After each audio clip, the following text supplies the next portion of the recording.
Le podemos exigir que sean tratados de forma igual ante la ley a aquellas personas que se encuentran en una situación análoga frente a la ley. Empecé a trabajar a partir de la edad de 10 años. En el 98 me tocó irme a trabajar ilegalmente a Estados Unidos. ¿Por qué decides ser abogado? Siempre me ha gustado ser una persona justa. ¿Pueden confiar en ti como abogado? Por supuesto que pueden confiar en mí como abogado. ¿No te movería la dádiva ni la lágrima de mujer? No hay nada que me pueda mover. De hecho, me considero una persona incorruptible. Una persona que no se dejaría corromper jamás por una dádiva ni por algún otro ofrecimiento. La igualdad ante la ley, que incluso fue producto de un libro. En el 2014 declaré inconvencional esa parte del artículo 130 que exigía mayores requisitos a la concubina que a la cónyuge. ¿Por qué le vas a exigir que pruebe algo que no le corresponde probar? Entonces, de ahí la importancia de la igualdad de la ley. Bienvenidos a Conversaciones con el Pastor. Y como siempre, estamos buscando al ser humano, al que le aporta algo a México. Y hoy tengo la fortuna de que está con nosotros Johnny Morales Martínez. Y yo les pido que vean con mucho detenimiento todo nuestro programa, porque van a aprender derecho seguramente. Vamos a ir platicando con él y vamos a ir conociendo la esencia del hombre y lo que ha hecho por el bien de México. Johnny, bienvenido. A tus órdenes, Paco. Muchas gracias por la invitación. Al contrario, mira, hay una primera pregunta que quiero hacerte. Tú vienes de la cultura del esfuerzo. Casi todos los hombres y mujeres de este país venimos de la friega, salvo algunos juniors, los demás nos tenemos que fregar.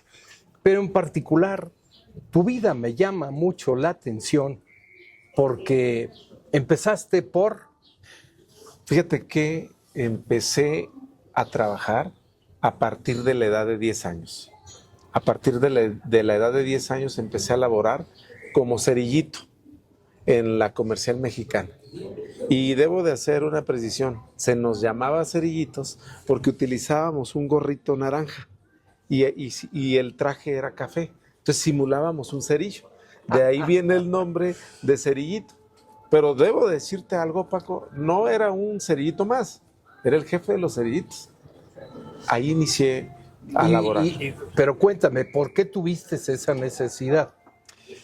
Fíjate que, bueno, yo iba en una primaria pública y empecé a ver que todos mis compañeros empezaron a entrar a trabajar a la Comercial Mexicana.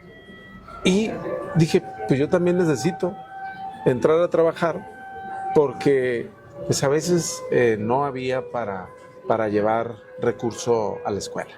Entonces vi una manera ahí de generar un recurso y al ver que todos nuestros compañeros, pues era una escuela pública, íbamos a laborar, pues nos fuimos como unos 5 o 7 personas del grupo, jóvenes, nos fuimos a trabajar de cerillitos. Tú vienes entonces de escuela primaria, secundaria, preparatoria, carrera, especialización, doctorado, pública. Tengo que decírtelo, efectivamente, desde el kinder, primaria, secundaria, prepa y universidad, me tocó cursarlas en escuelas de gobierno, en escuelas públicas. Soy de universidad autónoma. Y efectivamente ya la maestría y el doctorado, como yo ya era un profesional, me tocó pagarlas en una escuela privada porque no había esas especialidades en la escuela pública. Pero sí, mi formación es de escuela pública, Paco. Esto te hizo ver la vida un tanto diferente. Sales de cerillito, ¿a dónde vas? Qué interesante el comentario. Salí de cerillito después de los 10 años y empecé a trabajar como lavaplatos. Posteriormente me tocó ser ayudante de mesero y después ser mesero. Y te debo de hacer una predicción. En el 98 me tocó irme a trabajar ilegalmente a Estados Unidos, en Vista, caray. California. ¿Qué fuiste a hacer allá? Me tocó ir a trabajar a Vista, California, derivado de que en el 98 hubo un fenómeno que se denominó fenómeno del niño, donde mis padres perdieron prácticamente su casa. Entonces me tocó irme a trabajar para ayudarles a construir una nueva casa donde pudiéramos vivir. ¿Y lo hiciste? ¿Lo lograste? Lo logré. Logré ayudar a mis padres para que pudieran construir esa casa donde tenían que vivir, en virtud de que prácticamente perdimos la vivienda donde vivíamos. Pero no dejaste de estudiar. Bueno, me sirvió irme a Estados Unidos una temporada para saber que la vida en Estados Unidos está bien, bien complicada, Paco. Allá tienes que trabajar prácticamente 2 turnos para salir adelante. Me sirvió incluso para reflexionar y decir, me tengo que regresar a México y terminar mi carrera. Además, te tengo que comentar que mi padre siempre soñó con tener un maestro, un médico, un contador y un abogado. ¿Y qué tuvo? Y tuvo un maestro, tuvo un contador y tuvo 2 abogados. 2 abogados. 2 abogados. ¿Tu hermano dónde anda? ¿O tu hermana? Tengo mi hermano que es abogado, él reside en la ciudad de Puebla, y un servidor aquí estamos, en Tlaxcala. Bendito sea Dios. Oye, pero volviendo, regresas a estudiar, cursas lo que es la secundaria, la preparatoria. ¿Por qué decides ser abogado? ¿Por influencia de tu padre? Primero, siempre me ha gustado a mí, siempre me ha gustado a mí que las cosas sean legales.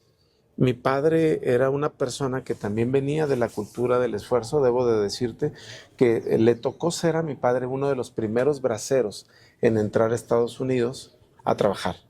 Incluso le llegaron a dar a él su residencia de Estados Unidos. Además, debo decirte algo, siempre le reclamé yo a mi padre y le decía, papá, ¿por qué no me arreglas tus papeles? Y me decía mi papá, mijo, si te hubiera arreglado papeles, te hubieras ido a trabajar como yo, a la pizca de la uva, a Fresno, California. Yo quería, y te repito, un maestro, un contador, un abogado. ¿Por qué decidí estudiar la carrera de abogado? Porque siempre me ha gustado el compromiso con la impartición de justicia. Siempre me ha gustado ser una persona justa, cabal, intachable y que sea de una sola palabra. Por esa razón estudié la carrera de licenciado en Derecho. ¿Pueden confiar en ti como abogado? Por supuesto que pueden confiar en mí como abogado. Como abogado me considero una persona de una sola palabra, una persona recta, con un nivel de honestidad que se encuentra respaldado con los principios de mi padre y mi madre, que a pesar de que vengo de un extracto sencillo o humilde, me enseñaron valores y principios que eran comportarte de manera formal y no quedarte con aquello que no te correspondía. O sea, dirigirte siempre con la rectitud y la honestidad hacia las demás personas. Entonces, si a ti te dieran un cargo y demás, ¿serías un abogado derecho? ¿No te movería la dádiva ni la lágrima de mujer? Por supuesto que no. Me considero una persona con principios, con un nivel de moral alto, y por supuesto que no me movería como impartidor de justicia o como abogado, no inclinaría la balanza ese tipo de cosas, ni dádivas, ni cuestiones relacionadas con alguna situación que pudiera considerarse algo que me pudiera mover. No hay nada que me pueda mover. De hecho, me considero una persona incorruptible, una persona con una coraza de acero, con una armadura, como si estuviéramos en la época de las cruzadas, con una armadura de acero impenetrable. Así me considero, una persona que no se dejaría corromper jamás por una dádiva ni por algún otro ofrecimiento. Volvamos a la academia. Te has dedicado a enseñar a otros el derecho. en la propia universidad. Pero en particular a mí me llama la atención, tienes 2 doctorados. Y uno de ellos te llevó a plantear el derecho de la igualdad ante la ley, que incluso fue producto de un libro totalmente. Así es, así es. Cuéntame sobre este tema, porque este tema de la igualdad ante la ley es de suma importancia para México. Qué interesante que traigas este tema. Efectivamente, esta obra derivó de una tesis doctoral que me tocó realizar, denominada El derecho de igualdad ante la ley. Fíjate qué interesante. Para mí es de suma importancia que la ciudadanía, las personas, puedan mantenerse en un plano de igualdad frente a una norma jurídica, ya sea estatal, constitucional o internacional.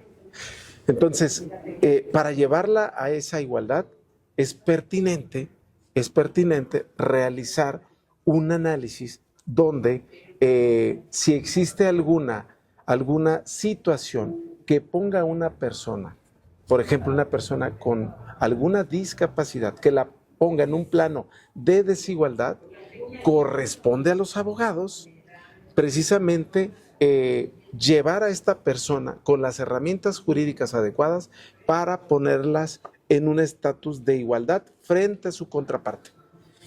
Eso es lo complicado. De hecho, en esta obra quiero decirte que me tocó elaborarla cuando yo trabajé como secretario de acuerdos de un tribunal colegiado en materia de trabajo. Y esta obra la saco desde el 2014.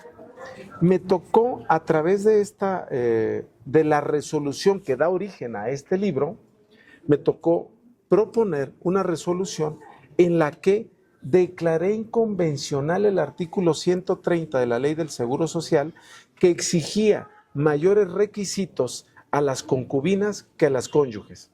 Y te pongo el ejemplo. El artículo 130 de la Ley del Seguro Social exigía que para que una concubina pudiera obtener una pensión de viudez, como lo hace una cónyuge, tenía que haber cohabitado 5 años con el trabajador fallecido. Entonces imagínate, le exigían 5 años a la concubina, mientras que la cónyuge nada. Entonces, yo analizo este artículo y establezco que en virtud de que el legislador realizó una distinción sin razonar de manera objetiva por qué hacía esa diferencia, por ello me tocó declarar inconvencional esa parte del artículo 130 en el 2014. Incluso debo decírtelo, antes que la Corte declarara inconvencional esa parte del artículo 130, que a la postre lo hizo. Pero a mí me tocó presentar este primer proyecto en el año 2014. ¿Ya está modificado? ¿Qué crees, Paco? Sigue diciendo lo mismo la Ley del Seguro Social, el artículo 130.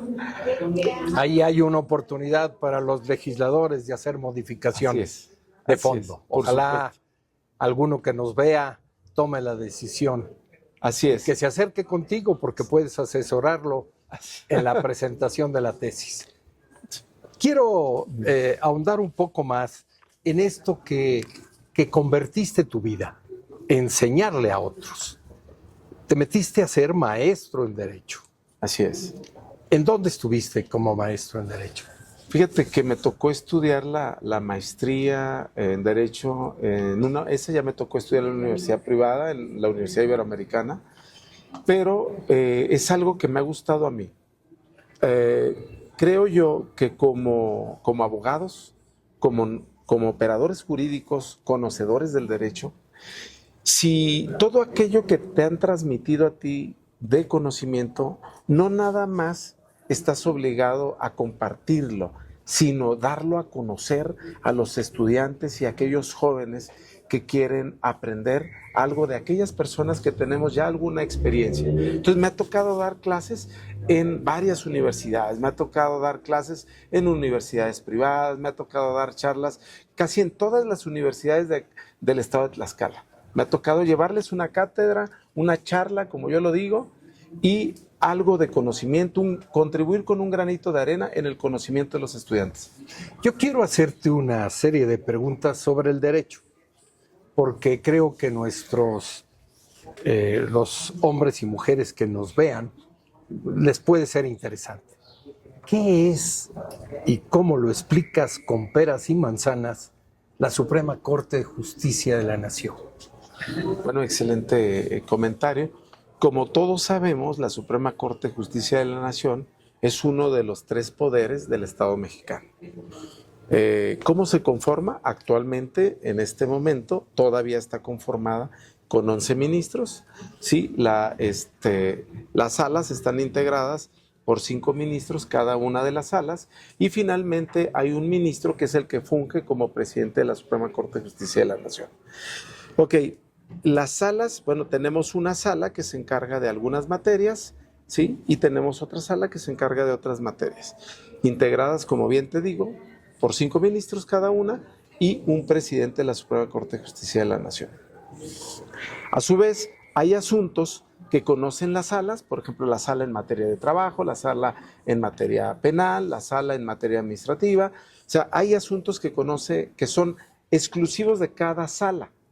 Y ya a la Corte le toca conocer de aquellos asuntos en pleno que son de conocimiento general. Por ejemplo, la materia común, que es el amparo, o la materia constitucional, esa ya propiamente le toca conocer a la Suprema Corte, pero integrada en pleno, con los 11 ministros. ¿Qué hace la Suprema Corte? La Suprema Corte resuelve contradicciones de tesis, resuelven controversias constitucionales, resuelven acciones de inconstitucionalidad y resuelven amparos.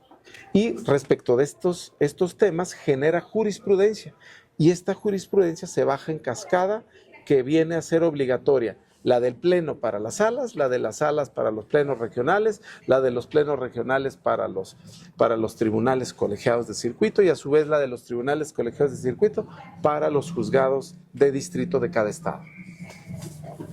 ¿Qué es un juez de distrito? ¿Qué es un juez de distrito? Esta es una pregunta muy interesante.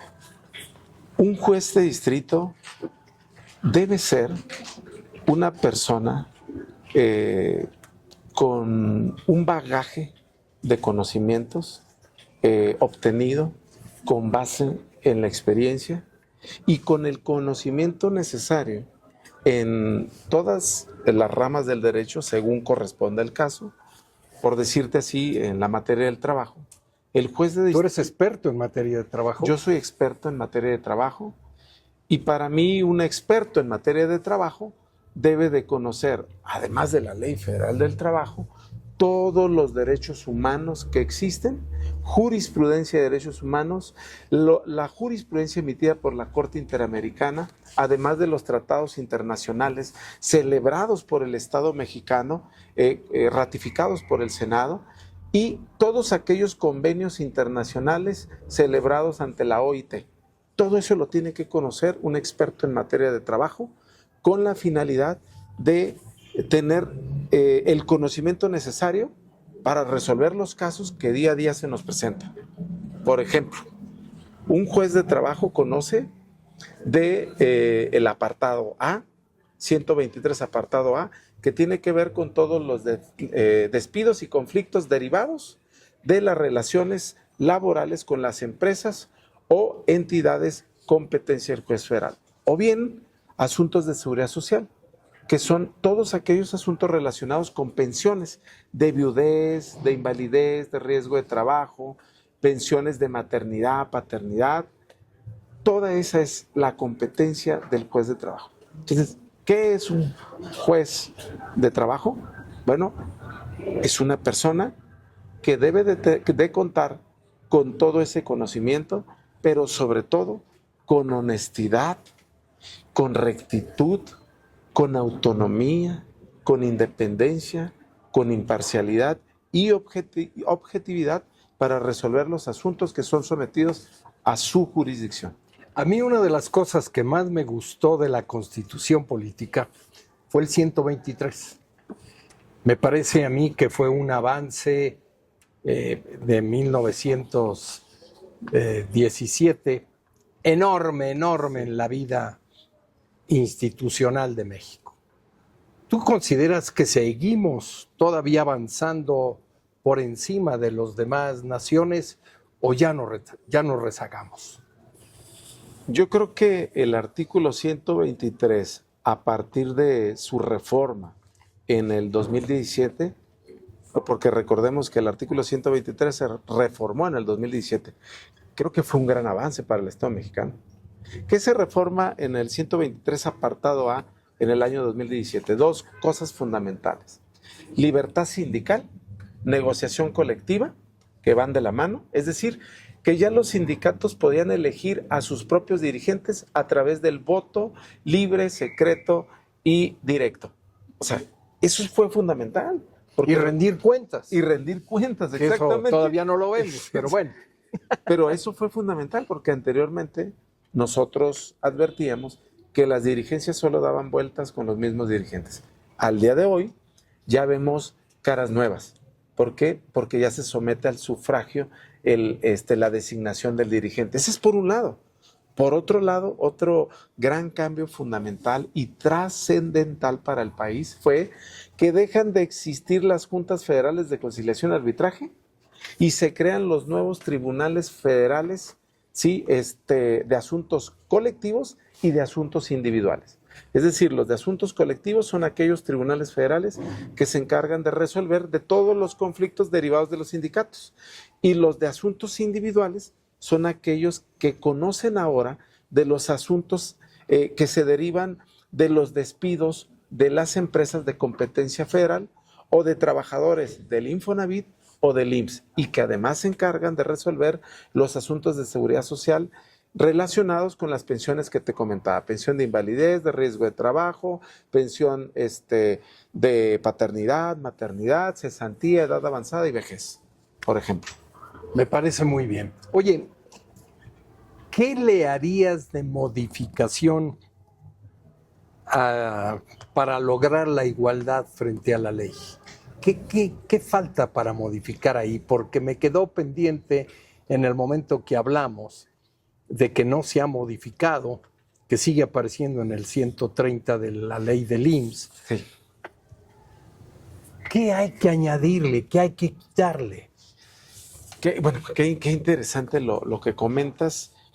Efectivamente, ¿por qué en el 2014 declaré inconvencional esa parte del artículo 130 que exigía mayores requisitos a la concubina que a la cónyuge? Bueno, no puede ser que le exijas a la concubina, que constituye o es una figura esencialmente igual a la de una cónyuge o un matrimonio, que le exijas haber cohabitado 5 años con el trabajador fallecido. Y que lo pruebes. Y que lo pruebes. ¿Y cómo lo pruebas? Bueno, eso lo tenían que acreditar a través de la prueba testimonial. Pero, ¿por qué le vas a exigir que pruebe algo que no le corresponde probar a la cónyuge? En todo caso, lo único que le exigirías probar es que acredite que era la concubina. Como a la cónyuge le solicitas, acredita que eres la cónyuge. ¿Cómo acredita una cónyuge que es la cónyuge? Pues con el acta de matrimonio. ¿Cómo acreditaría una concubina que tiene esa calidad? Pues con una prueba testimonial. Pero no le podrías exigir: acredítame que hayas cohabitado 5 años con el trabajador fallecido, si eso no le exiges a la cónyuge.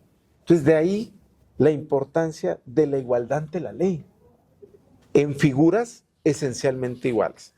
Porque si no estamos en una situación similar, no le puedes exigir una igualdad ante la ley. No le podrías exigir a una persona que tiene a un terrateniente que pague lo mismo que a una persona que tiene una pequeña propiedad, y diciendo: ante la igualdad ante la ley le vamos a exigir que el de la pequeña propiedad pague lo mismo que el al que tiene una gran parte de tierra, porque son situaciones diferentes. ¿Me explico? Entonces, le podemos exigir que sean tratados de forma igual ante la ley a aquellas personas que se encuentran en una situación análoga frente a la ley. ¿Y a ti cómo te seguimos en las redes? Gracias, Paco. A mí me siguen como Johnny Morales Martínez. Estoy en TikTok, Instagram y en Facebook. Y háganle preguntas. Sí, por supuesto. Vale la pena. Y con nosotros ya lo saben. Síganos en nuestras redes sociales, pero sobre todo, siempre debemos de estar bien y de buenas. Muchas gracias.